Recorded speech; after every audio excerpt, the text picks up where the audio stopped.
నాతో పాటు జాయిన్ అవుతున్నారు. First of all Rohit. నిజానికి హైడ్రాను ఒక మంచి ఉద్దేశంతో తీసుకొచ్చారు.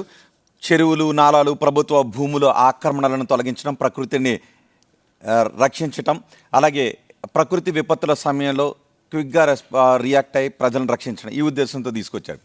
ఇక్కడ హైడ్రా వచ్చిన తర్వాత ప్రజల నుంచి ఫస్ట్లో మంచి రియాక్షన్ వచ్చింది. ఆ తర్వాత ఎప్పుడైతే హైడ్రా కూల్చివేతలు తీసుకువెళ్తుందో ఆ తర్వాత ఒక భయం నెలకొంది అంటూ కొన్ని సోషల్ మీడియాలో వచ్చాయి. ఇప్పుడు దాని గురించి మనం ఆలోచించాలి. నిజానికి హైడ్రా గురించి భయపడుతున్నది ఎవరు? హైడ్రా ఎవరి జోలికి వెళ్తుంది?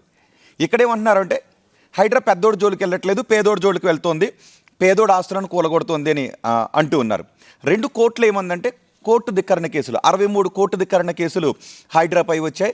దీన్ని ఒక మరణం లేని సర్పంతో కూడా పోల్చారు, న్యాయ వ్యవస్థకు విఘాతం అంటూ పోల్చారు.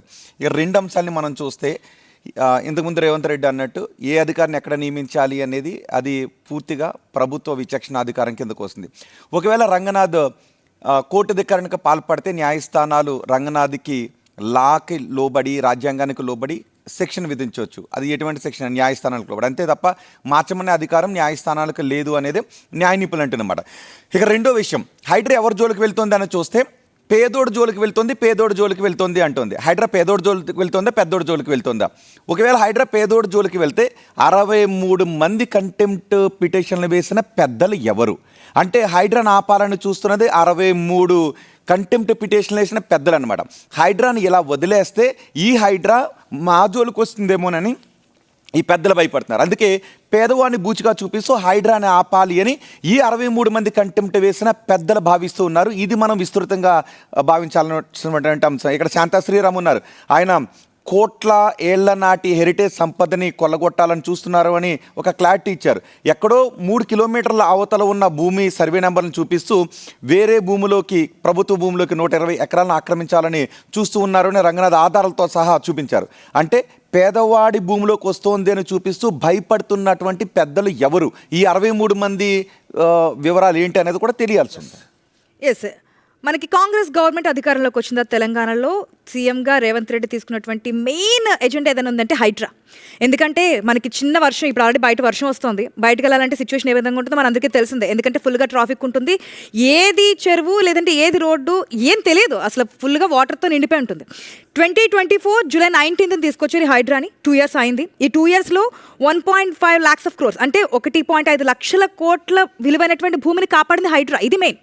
ఈ 2 yearsలోనే ఇంత కాపాడితే ఇంకా ముందు ముందు ఏ విధంగా ఉంటుందండి.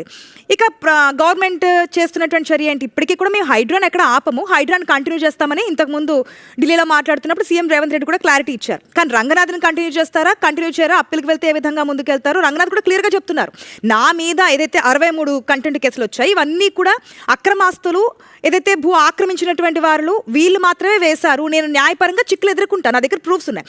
ఏదైతే శాంతా శ్రీరామ్ అని చెప్తున్నారు, దీనికి సంబంధించి కూడా డైరెక్ట్గా వెళ్ళేని చెప్పలేదు కోర్టు, దీని గురించే కదా ఇప్పుడు అబ్జెక్షన్ చెప్పింది కూడా. దీనికి సంబంధించి కూడా సామాజికవేత్తలు చెప్పారు, ఏదైతే రాక్ సొసైటీ దానికి సంబంధించి కంప్లైంట్స్ వచ్చాయి, స్థానికుల నుంచి కంప్లైంట్స్ వచ్చాయి, వీరందరి నుంచి కంప్లైంట్స్ రావడం బట్టే వెళ్ళాము అంటున్నారు. సో పేదల దగ్గర నుంచి, స్థానికుల నుంచి ఏదైతే కంప్లైంట్స్ వచ్చాయో చాలాసార్లు చెప్పారు, ఒక కమిటీ కూడా వేశారు, దానికి సంబంధించి ఎవరైనా ఉంటే చెప్పండి కంప్లైంట్స్ తీసుకుంటామన్నారు. కంప్లైంట్స్ ఇచ్చిన ప్రతి చోటికి హైడ్రా వెళ్ళింది, కూల్చివేతలు చేసిన తర్వాత రంగనాథ్కి పాలాభిషేకాలు చేసినటువంటి సందర్భాలు కూడా మనం చూసాం.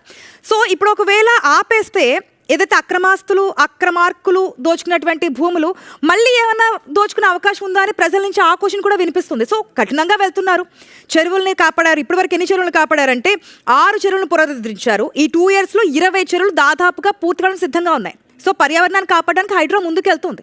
దీని గవర్నమెంట్ ఇంకాస్త స్ట్రిక్ట్గానే ముందుకెళ్తుంది అనిపిస్తుంది. ఎస్, పర్యావరణాన్ని కాపాడే ప్రతి ఒక్క హక్కు రాష్ట్ర ప్రభుత్వాల చేతిలో ఉంటాయి. ఇప్పుడు మనకి బెంగళూరు గురించి మనం అందరం చూస్తూనే ఉన్నాం. ప్రతిసారి అక్కడ వర్షం పడినా సరే అక్కడ జనాలు ఎంత ఇబ్బందులు పడతారు. హైదరాబాద్లో కూడా సేమ్ అలాంటి సిచ్యువేషన్ ఉంది. అలాంటి సిచ్యువేషన్ రాకుండా ఫ్యూచర్లో ఉండడానికి హైడ్రా స్థాపించబడింది. ఇది ఒక గ్రేట్, యాక్చువల్లీ చెప్పాలంటే చాలా వరకు చాలా గవర్నమెంట్ ల్యాండ్స్ని ఇప్పటికే రీఫర్బిష్ చేసింది హైడ్రా. అయితే ఇక్కడ చూసుకుంటే ప్రతి కోర్టు కూడా, కోర్ట్స్కి సంబంధించి చూసుకుంటే ప్రతి కోర్టు కూడా కోర్ట్ ఆఫ్ రికార్డ్ కిందకు వస్తాయి. అంటే power to punish the contempt